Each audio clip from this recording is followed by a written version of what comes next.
은혜 받으실 하나님의 말씀 마태복음 14장 13절에서 21절 말씀입니다. 하나 둘 하나 네, 나와요.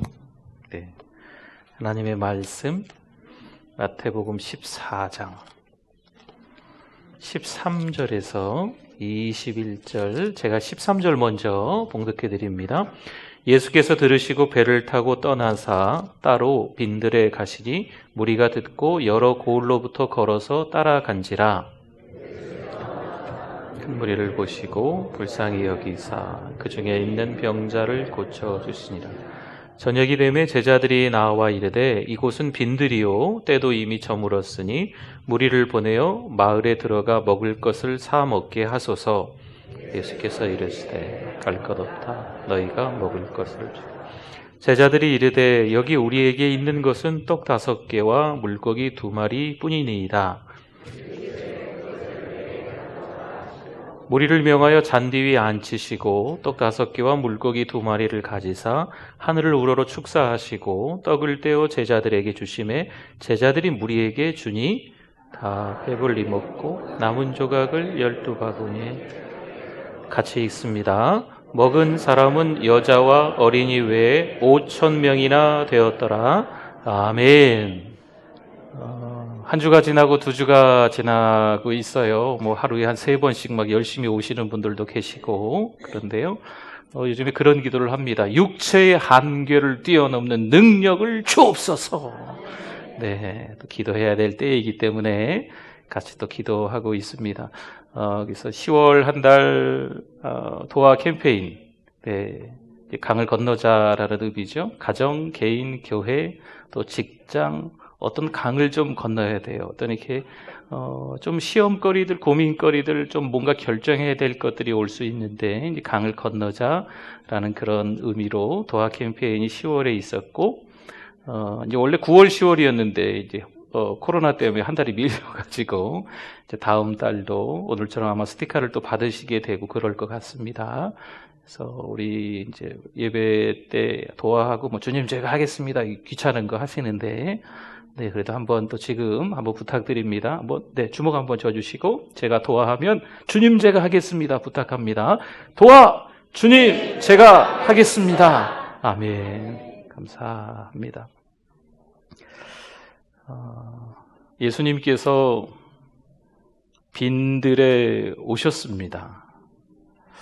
빈들에 오시기 전에 최근까지 어떤 일이 있으셨나를 좀 살펴봤습니다. 세례 요한이 헤롯 왕에 의해서 투옥되었고 세례 요한이 목베어 죽임을 당했습니다. 예수님은 제자들과 함께 다니시면서 여전히 복음을 그래도 전하셨고 안식일에 회당에서 손 마른 자를 고치셨습니다. 예수님은 바리새인들과 바알세불 논쟁도 하셨고 천국의 비유를 가르치기도 하셨습니다. 나사렛 회당에서 가르치셨다가 고향 사람들에게 배척까지 당하셨습니다. 예수님은 따로 12제자를 불러서 귀신을 제어하며 병을 고치는 능력과 권세를 주시고 하나님의 나라를 전파하며 앓는 자를 고치게 하려고 도시와 마을들로 이리저리 제자들을 보내기도 하셨습니다. 제자들이 복음을 전하고 병 고치는 능력을 행하는데 그 소문이 어쩌해서 헤롯에게까지 들리게 된 거지요. 그래서 헤롯이 죽인 세례 요한이 살아나서 능력을 행하는 것이 아닌가 두려워하기까지도 했던 그때 즈음이었습니다. 그때 예수님이 빈들에 가셨다라고 오늘 말씀이 이어지는 겁니다. 왜 홀로 빈들에 가셨을까? 아무도 없는 메마르고 척박한 광야인데 왜 이때쯤 예수님이 홀로 빈들에 가셔야만 했을까?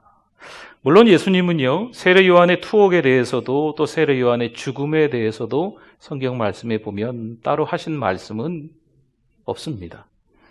하지만 유대 땅에 예수님을 높이고 헤롯 왕의 불의함을 꾸짖다가 세례 요한이 죽임을 당했으니 어찌 예수님의 마음이 아프지 않으시겠습니까? 물론 모든 것이 하나님의 그 시간표에 의해서 진행되고 있지만 주님도 육신을 입으시고 우리의 연약함을 모른 척하지 않으시는 분이시기 때문에 왜 세례 요한의 그 처절한 몸부림 가운데 죽을 수밖에 없었던 그 시간을 알지 못하시겠습니까? 그래서 예수님께서 홀로 잠시라도 기도하시기 위해서 베세다 넓은 들녘, 갈릴리 호수 바로 위에 베세다 들녘이 저지대로 있어요. 이게 이제 골란고원인데 저 위쪽 시리아까지 연결되어 있는데 여기 베세다 들녘은 조금 낮은 작은 풀들이 잔디처럼 쫙 깔려 있는 곳이기도 합니다. 물론 오늘 이 오병이어 사건은요, 사복음서 모두 나옵니다. 마태복음, 마가복음, 누가복음, 요한복음에 다 나와 있습니다. 그리고 이 기적은요, 뭔가 의미가 있어서 표적이라고도 합니다. 상징적인 사건이지요. 하지만 오늘 우리는 말씀 속에서 이 오병이어의 기적, 보리떡 5개와 물고기 2마리로 굉장히 큰 기적이 일어났다. 남자 장정만 5,000명, 남녀노소를 합치면 한 2만 명 정도로 추정되는 그 많은 사람들이 원대로 먹고 배불리 남고 12바구니가 남아있는 역사가 일어났다라는 그 기적에 초점을 맞추기보다는 과연 예수님이 누구셨길래 이런 일들이 일어났나, 여기에 초점을 좀 맞추고 은혜를 나눠보도록 하겠습니다. 오늘 말씀의 시작이죠. 14장 13절에 보니까요, 예수께서 들으시고 배를 타고 떠나사 따로 빈들에 가시니 보세요, 무리가 듣고 여러 고을로부터 걸어서 따라간지라. 예수님이 가시는 그 길목에는요, 항상 사람들이 많이 있었습니다. 많은 사람들, 군중, 불특정 다수의 많은 사람들이 예수님을 따라올 수밖에 없었던 이유는 예수님은 한 말씀을 하셔도 꿈이 있으셨고 비전이 있으셨기 때문에 그 많은 사람들이 어디를 가나 다른 도시에서도 소문을 듣고 예수님을 따라왔던 것입니다. 오늘 모인 이 사람들도 예수님의 꿈과 비전을 쫓아서 따라온 사람들일까요? 그 다음 절 14장 14절에 보니까요, 예수께서 나오사 큰 무리를 보시고 불쌍히 여기사 그 중에 있는 병자를 고쳐주시니라. 예수님께서 일하시는 방식이 이렇습니다.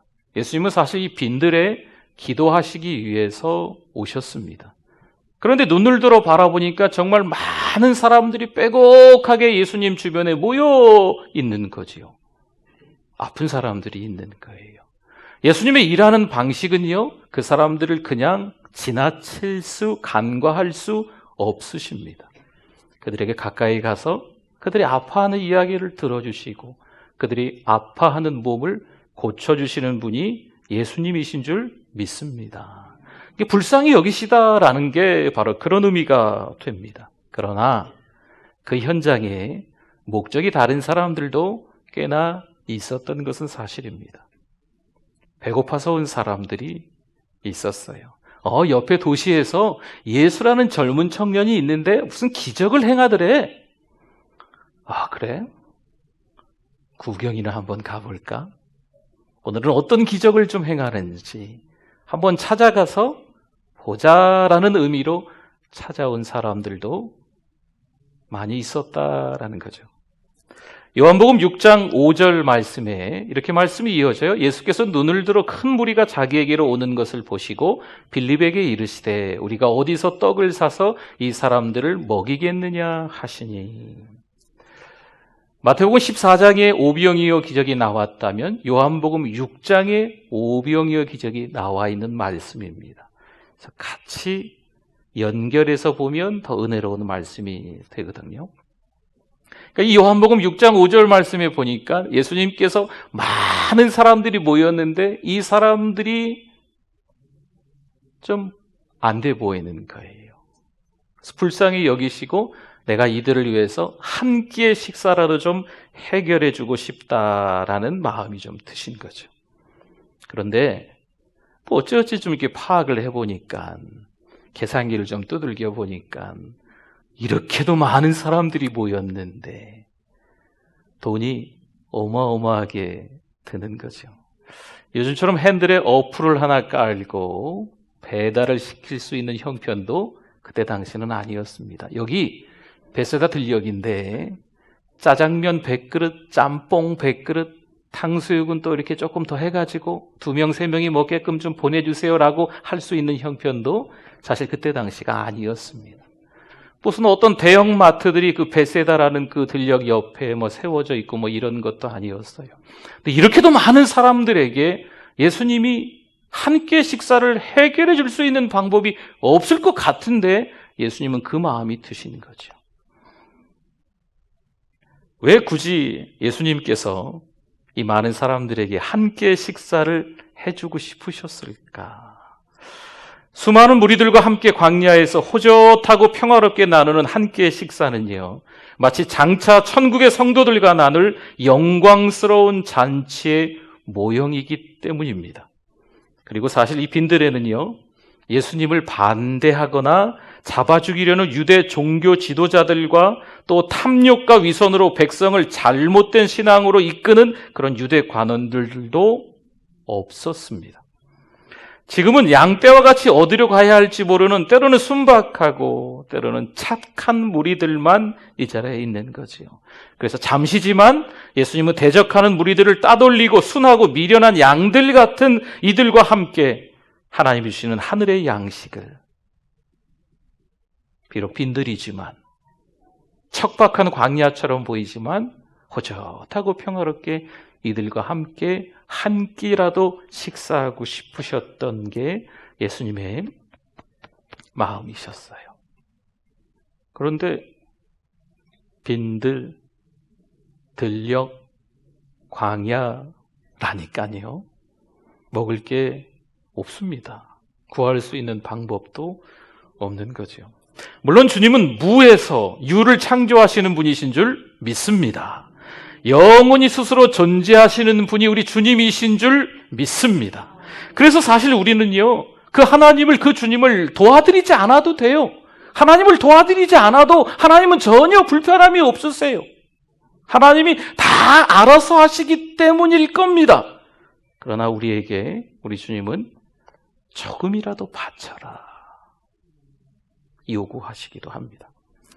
누군가 조금이라도 바쳐야 기적이 일어난다는 거죠. 뭔가 큰 일을 함에 있어서 종잣돈, 그렇죠? 종자, 미천, 뭐 이런 게 좀 있어야 차곡차곡, 그 일을 크게 해나갈 수도 있다죠.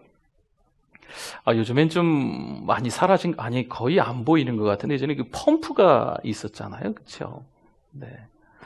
여러분, 펌프가 마당에 있으면요, 옆에 다라도 큰 거 하나 이렇게 있고 바가지도 있고 물 좀 담겨져 있고 그래요. 그러면 이 펌프를 그냥 탁 이렇게 하면 물이 나옵니까? 물론 안 나와요. 아무리 펌프질을 해도 물은 안 나와요. 물이 나올 수 있는 방법은 바가지로 이 다라에서 물을 한 바가지 떠서 그 입구에 넣고 그 다음에 확 해야 그 다음에 물이 콸콸콸콸 나옵니다. 그렇죠? 그걸 마중물이라고 하잖아요. 마중물. 그러니까 우리가 조금이라도 하나님 앞에 드려야 그 다음에 하나님이 또 다른 역사를 이루어 가시는 줄 믿습니다. 그런데 여러분, 오늘 말씀 잘 보세요. 누가 바쳤어요? 도대체 어른들은 뭐 했을까요? 어른들은요, 이 보리떡 5개, 물고기 2마리, 뭐 이런 도시락이 없었을까요? 이 아이가 워낙 부잣집의 자식이라 이 아이에게만, 그 5,000명 아니 2만 명 가운데 이 한 아이만 있었을까요? 더 가지고 싶은 게 사람입니다. 그런데 아까운 것을 아끼지 않고 가져온다? 이게 대단한 거죠. 정말 아까운데, 낯쓰기도 바쁜데 이것을 누군가를 위해서 사용한다? 누군가에게 준다? 이거 정말 대단한 거 아니겠습니까? 고린도후서 9장 7절 말씀에 봅니다. 각각 그 마음에 정한 대로 할 것이요 인색함으로나 억지로 하지 말지니 하나님은 어떤 자를 사랑하세요? 즐겨내는 자를 사랑하시느니라. 각각 그 마음대에 정한 대로 하기는 하는데 인색함으로 억지로 하지 말라는 거죠. 하나님은요 아주 작은 거 드려도 즐겨내는 자를 사랑하시는 줄 믿습니다. 한 아이가 오병이어를 들고 온 거지요. 오병, 떡 5개, 이어 물고기 2마리입니다. 오병이어, 조그마한 도시락을 한 아이가 들고 온 거예요. 물론 이 아이에게는요, 이 오병이어가 전부입니다. 1시간이 지날지 2시간이 지날지 여러 또 다른 시간들이 지날지 모르는데 이 아이에게 있는 건 딸랑 이 도시락 하나였을 것으로 보여집니다. 그리고 말 그대로 아이예요. 여러분 아이들은요 본능이 있잖아요. 아이들의 특성은 자기 배를 먼저 채워야 됩니다. 우리 갓난아이들 보세요. 막 울어요. 둘 중에 하나죠. 응아했거나 배고프거나. 그렇죠. 뭐 아픈 것도 있겠지만. 그러니까 아이들의 이 본능이거든요. 아이는 이기적입니다. 자기밖에 모르죠. 이게 안 좋게 듣지는 마십시오. 아이들의 원래 이 본성이 그렇다는 겁니다. 그러니까 지금 오병이어를 들고 온 이 아이는요. 설명할 수 없는 특별한 것을 들고 온 거예요. 자기가 먹어야 되는데. 자기가 먹어야 되는데 예수님께 들고 온 거죠. 아마도 이 아이로서는 어떤 은혜가 있었는지, 예수님이 어떤 말씀에 도전을 받았는지, 자기가 먹을 걸 안 먹고 예수님이라도 좀 드세요 하지 않았을까 생각을 합니다. 여러분, 예수님은요 젊은 청년이셨어요. 한 33 정도 다 되시는 그런 나이셨죠. 돌도 씹어 먹을 수 있는. 네. 그러니까 이 오병이어는 간의 기별이 갈까요? 이 젊은 청년의 입장에서는요, 떡 5개와 그리고 물고기 2마리 기별이 안 갈 수도 있어요. 왜냐하면 어린아이의 도시락이었잖아요. 아이가 먹을 수 있을 만큼 아주 작은 도시락이었거든요. 그런데 이 아이의 입장에서는요, 무슨 이유가 있었는지는 모르겠지만 예수님께 전부를 가져다 드리는 거죠. 작은 거지만 전부를 가져다 드리는 거예요. 고수는 결정을 할 때 단순합니다. 신앙의 고수는요, 뭔가를 결정할 때 앞뒤 가리지 않습니다. 신앙의 하수는요, 믿음이 바닥을 치고 있을 때는 내가 먹고 살 걱정들 앞뒤 다 가리고 그 다음에 뭔가를 결정하려고 해요. 이왕이면 우리가 하수보다는 영적인 고수가 될 수 있기를 주님의 이름으로 부탁을 드립니다. 그럼 이 아이가 오병이어 전부를 다 주님께 바치고 난 이후에 표정은 어떨까? 한번 짐작해 볼 수 있지 않겠어요? 자기가 가지고 있는 전부인 것처럼 보이는데 이 전부를 주님께 다 드리고 난 이후에 찾아오는 기쁨이 이 아이에게 있었을 것 같아요. 여러분, 아이들은요, 욕심꾸러기라니까요. 우선 자기 생각을 먼저 하는 거예요. 그런데 주님께 바칠 수 있었다라고 하는 것은요, 어떤 우리가 말로 할 수 없는 어떤 은혜, 어떤 도전을 이 아이 입장에서도 받은 거죠. 예수님 드세요. 예수님 드세요. 예수님이 드시면 좋겠어요. 내 건데 예수님 다 가지세요 라고 했다면 이 아이의 표정에서부터 오는 기쁨, 흥겨움, 감사가 분명히 있었을 것으로 생각이 되어집니다. 왜일까? 하나님의 역사에 참여하는 기쁨을 어린 아이들도 누릴 수가 있어요. 애들은 가라, 애들은 가라. 여러분, 그러지 않기를 바랍니다. 어른이나 아이들이나 똑같이 한 영혼입니다. 쉬운 말씀은 알아듣고 어려운 말씀은 못 알아듣고, 여러분, 이런 시대는 갔어요. 아무리 어려운 하나님의 말씀처럼 들리는 것 같아도 은혜 받은 사람들은요, 스폰지처럼 쫙 흡수합니다. 아무리 쉽게 말씀을 전한다고 해도 은혜를 거부하는 분들은요, 그 말씀을 듣지 않습니다. 아니, 들어도 한 귀로 들어갔다가 한 귀로 나가는 거예요. 아이들 무시하지 마세요. 이 어린아이가 오병이어를 가지고 와서 도대체 어떤 은혜에 감격이 있었길래, 어떤 하나님의 역사에 참여했었길래 그 기쁨이 흘러 넘치는지. 사랑하는 성도 여러분, 우리들도 이런 하나님의 역사에 참여하고 기쁨이 넘칠 수 있기를 부탁을 드립니다. 한 여인이 황금과 바꿀 수 있는, 사실 결혼지참금으로 차곡차곡 모아둔 옥합 안에 있는 향유를 예수님을 위해서 깨트립니다. 낭비죠. 그러나 우리는 거룩한 낭비라고 불러요. 이 여인이 옥합을 깨트리면서 기쁨이 있었던 거예요. 자기의 전 재산이지만 주님을 위해서 사용했다는 것 때문에 기쁨이 있는 거죠. 여러분, 삭개오 기억하십니까? 삭개오가 세리장이었잖아요. 여러 가지 방법으로 아마 돈을 끌어 모았을 거예요. 아무래도 좋지 못한 방법으로 끌어 모았을 수도 있겠다라는 추측이 좀 됩니다. 그런데 삭개오가 예수님을 만나고 난 이후에 자기 재산을 어려운 이들에게 나누어 주는 거죠. 과연 삭개오가 어려운 사람에게 자기 재산을 나눠주면서 아까운데 이런 생각 안 했을 것 같아요. 예수를 만나고 난 이후에 이 표정 자체가, 말투 자체가 바뀌는 거죠. 사랑하는 성도 여러분, 나는 어느 정도의 신앙을 가지고 있는가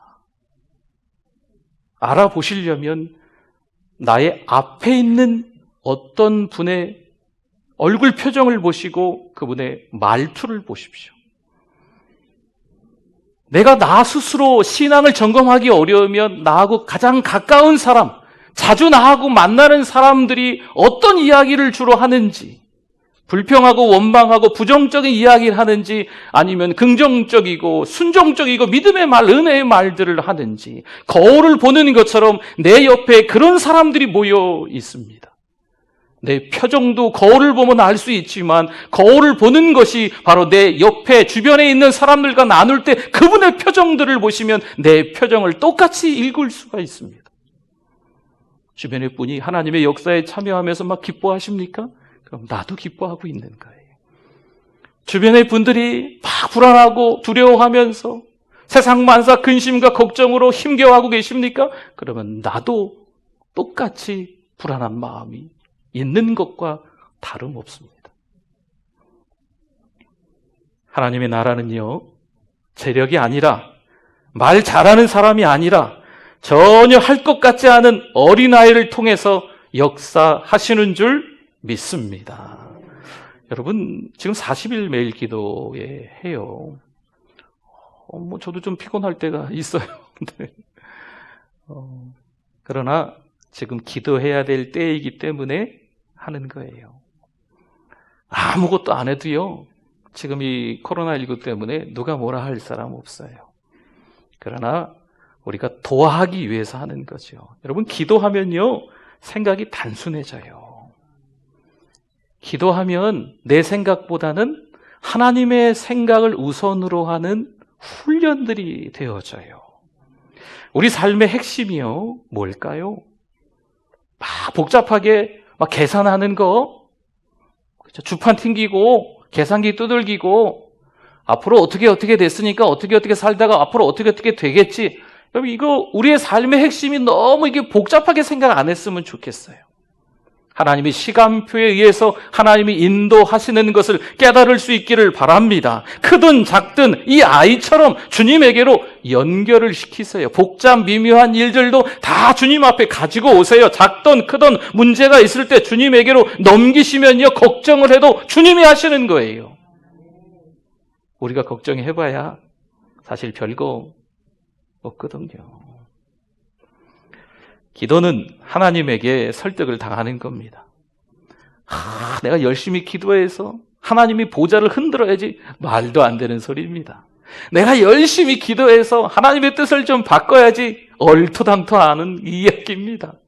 우리가 기도하다 보면 내 뜻이 아니고 하나님의 뜻은 이거구나. 하나님께 설득을 당하는 거예요. 그게 기도입니다. 그래서 기도하자는 거예요. 기도 안 하면요, 내 방식대로 살아가거든요. 기적은 계산을 좀 넘어서야 돼요. 그래야 기적이 일어나는 거예요. 기도하면서 이 공식, 원리, 어떤 기본적인 틀, 자기 나름대로의 어떤 노하우 이런 것들을 좀 내려놓는 훈련이 돼야만 합니다. 내가 할 수 있는 거 있습니까? 뭐 짜잘한 건 그냥 하십시오. 네. 그러나 내가 할 수 없는 것 있어요. 그건 누구에게 맡겨야 된다? 하나님께 맡겨야 돼요. 이스라엘 백성들이 출애굽하게 되는데 뒤에서 애국 군대가 쫓아옵니다. 그리고 앞에는 홍해 바다가 놓여 있죠. 애국 군대가 쫓아온다라고 생각을 못했을 때는요, 10가지 재앙을 지나서 이스라엘 백성들이 나왔기 때문에 아주 담대하게 씩씩하게 행진을 했어요. 그런데 애국 군대가 쫓아온다는 기별을 듣고 이들이 땅을 치면서 통곡하는 듯 보입니다. 그냥 애굽에서 죽게 놔두지 굳이 이 광야까지 끌고 나와서 우리를 죽이느냐 하면서 모세를 원망하기 시작하죠. 그때 모세가 어떻게 합니까? 하나님께 부르짖습니다. 그때 하나님이 어떻게 하십니까? 너 왜 나한테 부르짖냐? 내가 너에게 지휘봉을 줬지 않느냐? 내가 너에게 권세를 줬지 않느냐? 하나님은 이미 하나님의 시간표대로 약속이 되어져 있는 거예요. 눈앞에 있는 홍해가 갈라지는 역사가 있는 줄 믿습니다. 하나님의 계획표, 하나님의 시간표에는요, 이미 다 준비되어져 있는 일들이에요. 우리는 모르니까요, 애국 군대 때문에 절절매고 앞에 홍해 때문에 발을 동동 구르면서 불안하고 두려워하는 마음들, 이 장애물이 너무 큰 거죠. 그러나 하나님 앞에 기도하면 하나님이 샬롬하게끔 만드세요. 고민거리 있으십니까? 하나님께 넘기세요. 그럼 하나님이 고민해 주시는 거예요. 하나님이 고민하신다라는 말이 좀 이렇게 맞지는 않지만 내가 고민하는 게 아니고 하나님께 넘기면 하나님의 시간표대로 하나님이 알아서 해주신다. 할렐루야. 마태복음 14장 19절 한번 봅시다. 무리를 명하여 잔디 위에 이제 앉히시는 거예요. 오병이어라도 있으니까 떡 5개 물고기 2마리를 가지사 하늘을 우러러 뭐 하시고, 이 축사는 감사라는 단어와 똑같습니다. 감사하시고, 비록 오병이어지만 감사하시고 떡을 떼어 제자들에게 주시매 제자들이 무리에게 주니 말씀합니다. 여러분, 하나님의 일하시는 방식이에요. 비록 어린아이의 도시락이지만, 비록 오병이어 밖에 안 되지만 간에 기별이 가겠나? 입에 거미줄 쳐 있는데 이거 먹고 좀 해결이 되겠나? 네. 이거 보리떡 5개 물고기 2마리 먹고 이게 좀 넘어가기나 하겠나? 너무 조금이라. 그러나 하나님은 그것으로 인하여서 반전의 역사를 만드시는 줄 믿습니다. 에게 그 정도 가지고 겨우 그거 가지고 아닙니다. 작은 일상 그리고 하나님, 이 두 개가 만나는 포인트가 있어요. 지점이 별것도 아닌 오병이어 그리고 하나님 만나면 어떤 일이 일어날지 상상을 초월하는 놀라운 일이 일어나게 될 줄 믿습니다. 요한복음 6장 11절 말씀에 예수께서 떡을 가져 축사하신 후에 앉아있는 자들에게 나눠주시고 물고기도 그렇게 그들의 뭐대로? 원대로 주시니라 말씀합니다. 보리떡 5개와 물고기 2마리, 아이고 젊은 청년 이게 드셔도 별로 먹다가 만 것 같네? 이렇게 들 정도 같은데 원대로 5,000명, 아니 2만 명 대략 모여있는 사람들에게 원대로 주시는 거죠. 원대로 먹고 배불러지는 거예요. 할렐루야.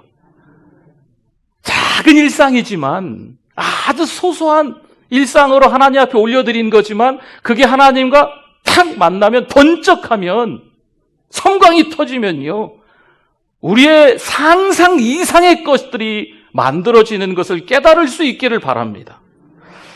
이 경험을 하셔야 돼요. 이 경험을. 에베소서 3장 20절 말씀, 성경을 보면 또 나와 있죠. 같이 한번 읽어보겠습니다. 우리 가운데서 역사하시는 능력대로 우리가 구하거나 생각하는 모든 것에 더 넘치도록 능히 하실 이에게 아멘. 우리가 구하거나 생각하는 것보다 더 넘치도록, 더 풍성하게, 넉넉하게 채워주시는, 흘러넘치게 해주시는 하나님이신 줄 믿습니다. 여러분, 정말 작은 거라도 감사해야 돼요. 작은 거 줬더니 너무 작대요. 큰 거 준다고 해놓고 왜 작은 거 주냐고 따져요. 한 번은 제가 이제 용인에서 부목사로 사역할 때였습니다. 우리 그때 이제 지금도 형님처럼 지내는 담임 목사님이신데 너무 어려운 사람들의 마음이 좀 긍휼히 여기는 마음이 항상 있으세요. 지금은 많은 교회들이 그렇게 하지만 그때는 그런 일이 별로 없었는데 이제 집이 없고 막 이렇게 사시는 분들이 있잖아요. 그럼 이제 교회를 오시면 지나가다 이렇게 만나면 뭐 지갑에서 이렇게 돈을 준다든지 교회에서 이렇게 준비 책정을 해가지고 계속 드린다든지 막 하거든요. 근데 그런 분들에게 10,000원을 드릴까요? 10만 원을 드릴까요? 이게 한번 드리기 시작하니까 이분들이 매일같이 어제 왔던 분이 또 오늘 오고 오늘 왔던 분이 내일도 오시고 또 전도해서 오세요. 예배 드리는 것도 아니면서 어느 교회 가면 뭐 돈 준대더라. 그러면 이분들이 줄을 이어서 오세요. 자전거도 타고 오시고 막. 그래가지고 이제 금액이 좀 떨어져서 1,000원이 됐어요. 1,000원. 그러니까 20년 전 이야기죠. 1,000원씩 드리게 됐어요. 그랬더니 어떤 한 분이 아이고 1,000원 받으려고 내가 여기까지 왔어요? 안 받는데요. 진짜 안 받는 줄 알았죠. 그래서 그 담임 목사님이 그거 보시고 그 1,000원 뺏으라 그러더라고. 그 1,000원 다시 주세요 하고 뺏었어요. 또 이분이 아유 괜찮다고 1,000원이라도 다시 주라고. 여러분 작은 거에 감사하셔야 됩니다. 그렇죠? 하나님께서 우리에게 주시되 아주 죄송합니다 표현이 보잘것없고 형편없고 누가 물어보면 말하기도 좀 부끄러울 정도로 아주 작은 것을 하나님이 주실 때도 있습니다. 그래도 하나님 앞에 뭐 해야 된다? 감사해야 된다. 그러면 번쩍하고 역사가 일어나는 거예요.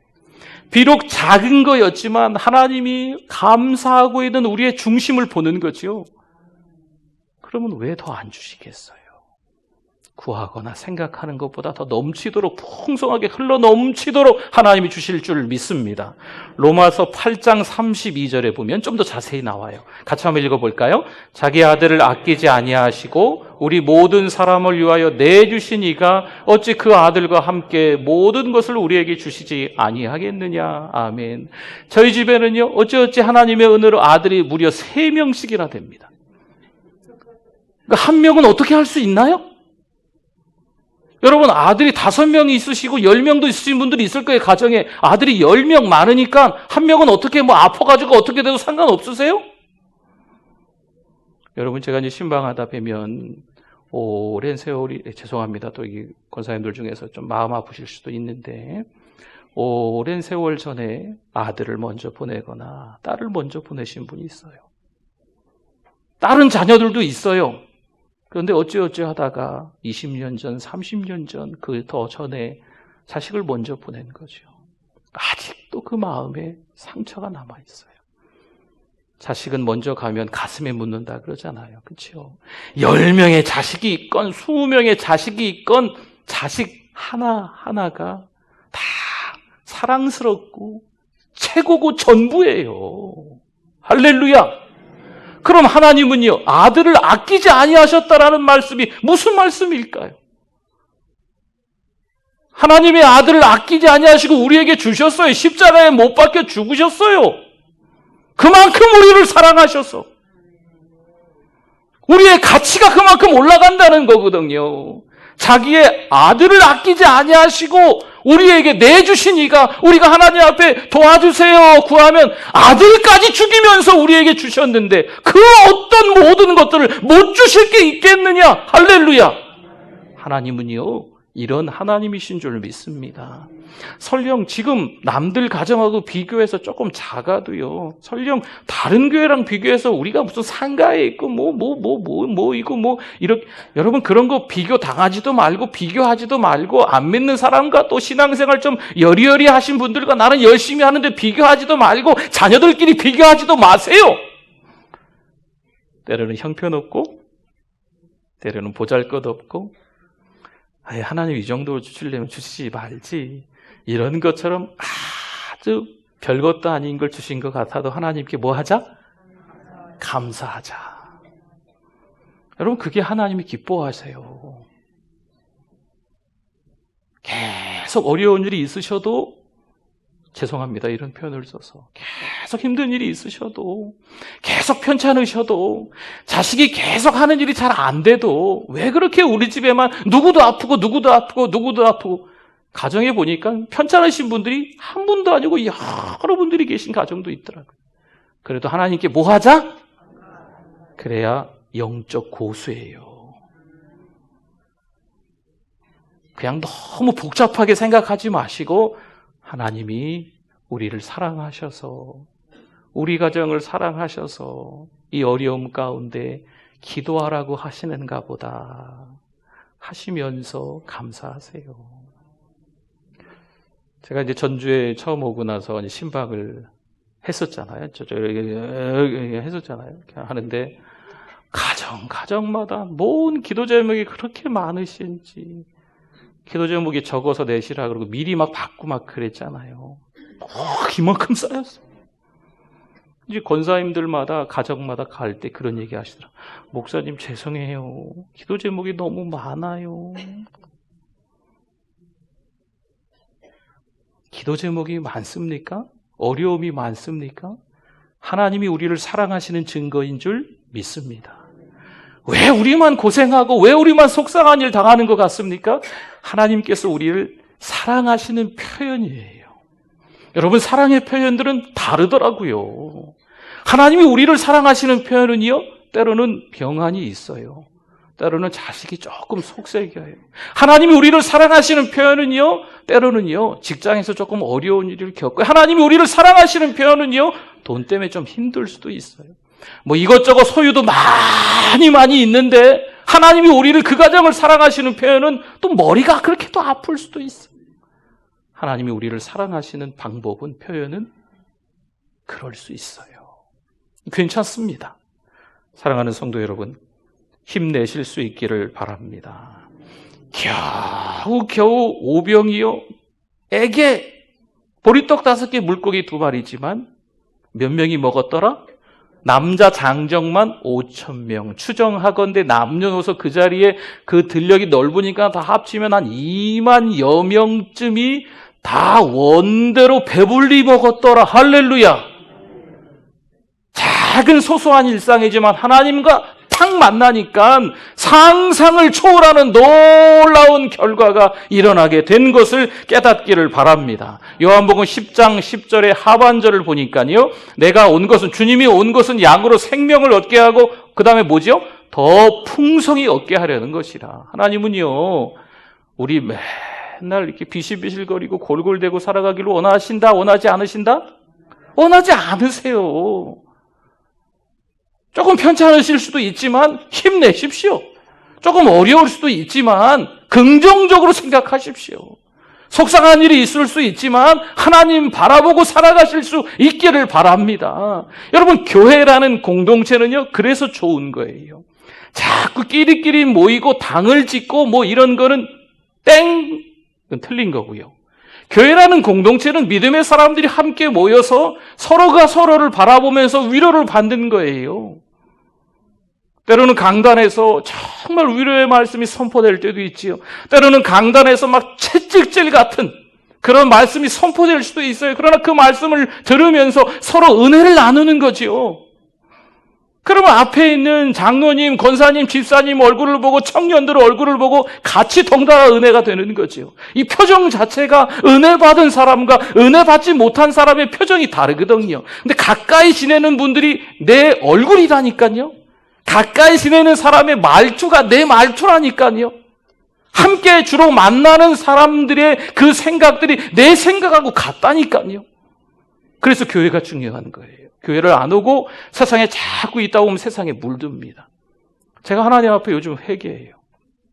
물론 코로나19 때문에 어쩔 수 없었다 생각도 하지만 한 주, 두 주 예배를 못 드리다 보니까 무려 6주나 예배를 못 드렸더라고요. 첫 번째 주는요, 저도 막 노심초사 걱정해서 주일날도 문 다 걸어 잠궜어요. 주일날도 오시면 안 될 것 같아서 괜히 불안해가지고. 두 번째 주부터는 문 다 열어놨거든요. 그러니까 뭐 주일날도 우리 뭐 다른 예배 준비하냐고 또 뭐 하기도 하고 막 두 번째 주부터 그랬잖아요. 하나님 앞에 회개해요, 저도. 하나님, 이건 아닌데. 예배는 생명과 같다고 저도 배웠고 저도 그렇게 말씀을 전하고 있는데, 물론 방역에 최선을 다하고 정부 지침에 잘 따라야 하는 것은 맞습니다. 그러나 우리가 너무 안일한 것 같아요.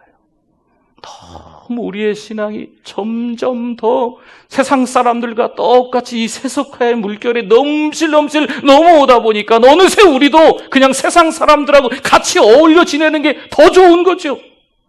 교회 한 번 나오는 게 너무 귀찮아, 지겨워, 따분해. 왜 교회 가는지 이유를 모르겠어요. 이런 생각이 어느새 우리 가운데 잠식되어 들어온 거예요. 요사이 우리 가운데 성령 말고 또 다른 영이 침투해 들어왔는데 두려움의 영이에요. 두려워하는 영, 불안해하는 거죠. 너무 걱정하는 거죠. 이 사단 마귀의 최고 공격은요, 두려움을 주는 건데 어느새 우리가 그러한 부분에 싹 다 들어가 갖고 모여 있는 거예요.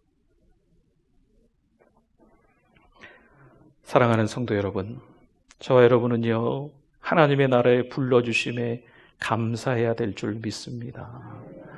이만저만한 일들이 있고 사연들이 있으시겠지만 하나님의 역사에 아주 조그만 부분이라도 끼워주시고 써주신다는 것에 대해서 감사할 수 있기를 부탁을 드립니다. 여러분은 어떠세요? 뭘 드렸습니까? 하나님 앞에 뭘 드렸습니까? 이 어린아이는 오병이어를 드렸는데 여러분은 뭘 드렸습니까? 달란트를 드렸습니까? 시간을 드렸습니까? 전 재산을 드렸습니까? 뭘 드렸을까요? 여러분 잘 생각해 보십시오. 내가 뭔가를 드리기는 했는데 여러분 이런 거예요. 풍성한 잔치를 하나님이 다 차려놓으신 거죠. 그리고 우리는 그저 숟가락 하나 가지고 그 앞에 가서 앉는 거예요. 때는 우리 식사할 때 그런 거 있잖아요. 아이고 뭐 다른 거 준비하지 마세요. 그냥 숟가락 하나만 더 얹어주세요. 원래 드시는 것대로 네. 그러니까 요즘 신방 제가 이제 가면 대부분 이제 밖에서 식사들을 하세요. 밖에서 식사하셔도 얼마든지 좋습니다. 식사 안 주셔도 상관없고요. 근데 이제 예전에 제가 이제 신방 할 때 보면 뭐 몇 년 전도 아니죠. 근데 보면 가정에서 뭔가를 이렇게 준비하셨거든요. 그러면 저는 너무 감사하지요. 부족한 목사인데 마치 예수님 오시는 것처럼 생각하시고 이것저것 다 막 준비하시고 막 그러잖아요. 근데 또 연약한 목사이기도 하잖아요. 아이고 권사님 준비하지 마세요. 그냥 집에서 드시는 걸로 하되 숟가락만 하나 얹어주세요. 하나님이 풍성한 식탁을 다 준비해 주셨는데 우리가 뭔가를 할 수 있어서 막 재능 가지고 하는 거지요. 우리가 가지고 있는 소유 가지고 뭔가를 막 하는 거예요. 그런데 하나님을 위해서 대단히 큰 거를 했다고 착각하지 마세요. 우리가 안 해도 하나님은 전혀 불편한 게 있다 없다? 없다. 하나님이 알아서 하세요. 그냥 티내지 마세요. 내가 말이야 이 정도 했는데 티내지 마세요. 우리가 안 해도 하나님은 다 알아서 하세요. 그러나 우리가 뭔가를 했을 때 가져야 될 생각은 하나님이 다 차려주셨는데 그냥 숟가락 하나 얹은 것뿐이다. 여러분, 이런 자세가 저 여러분에게 필요합니다. 어떻게 살 것인가 말씀을 마무리하겠습니다. 오늘 이 오병이어 기적을 좀 봤는데요. 초점이 이 기적에 맞춰져 있지 않기를 바라요. 교회에서 막 기적만 요구하는 거죠. 제가 막 이제 어릴 때 부흥회도 막 다녔는데, 이제 부흥회 때 보면은 이제 부흥 강사 목사님이 이제 다리가 불편하신 분을 부르더라고. 이렇게 막 부르고 불러가지고 앉아보라고. 다리 길이가 좀 다르대요. 네, 그래서 이거 너무 고생하셨을 것 같다고 막 기도해 주시고 다시 한번 재보라고 막 했더니 다리 길이가 같아졌어요. 기적이라고. 기적인지 뭔지 아무튼 네, 아무튼 이런 것부터 시작해가지고 이 풍유적이라고 하지요. 복음과는 조금 거리가 있는 방법으로 교회마다 다 그런 일들이 좀 많이 있었거든요. 틀렸다, 잘못됐다 이런 얘기보다는요, 한때 한국 교회에 그런 일들이 참 많이 있었어요. 기적이 중심이 되는 거죠, 교회가. 그러면 기적이 없으면, 기적을 경험하지 못한 분들은 교회에 나올 이유가 없는 거예요. 하나님하고 관계없는 삶인 거죠. 하나님이 은혜 주셔서 기적 주시면 감사하고, 눈에 보일 수 있을 정도로 정말 반전, 역전의 드라마로 기적을 만들어주시면 감사하고, 그것이 없어도 뭐 하자? 감사하자. 이게 믿음이고 이게 신앙이라는 겁니다. 그러니까 오늘은요, 이 말씀 오병이의 사건을 통해서 누구를 찾아야 돼요? 예수님을 찾는 거예요. 오병이어 사건을 통해서 이 한 아이를 막 높이는 게 아니고, 이 도시락을 막 높이는 게 아니고, 이 기적 대단하다 이런 얘기하는 게 아니고, 이 사건의 중심에 예수 그리스도가 계시다. 우리 삶의 중심에 그리스도가 계시다는 사실을 깨달아야 될 줄 믿습니다. 힘들면 주님처럼 광야를 찾아 그 자리에서 기도하십시오. 힘든 것도 하나님의 시간표에 있다면 그거 지나가셔야 합니다. 작더라도 기꺼이 주님께 바칠 수 있는 용기, 믿음 있으시기를 바랍니다. 지금 여러분 자신의 얼굴 표정을 잘 보십시오. 기쁘신가? 안 기쁘신가? 기쁘지 않다면 삐끄덕거리는 거예요. 끼우뚱거리는 거예요. 쩔룩쩔룩거리는 겁니다. 기뻐야 됩니다. 교회 나오는 게 기뻐야 됩니다. 어떤 이유에서 기쁨이 사라졌습니까? 기뻐해야 돼요. 지금 나에게 주신 작은 것에 감사하면서 사시면 하나님이 더 주십니다. 더 주시되 어떻게 주시냐면 하나님이 아낌없이 주시는 줄 믿습니다.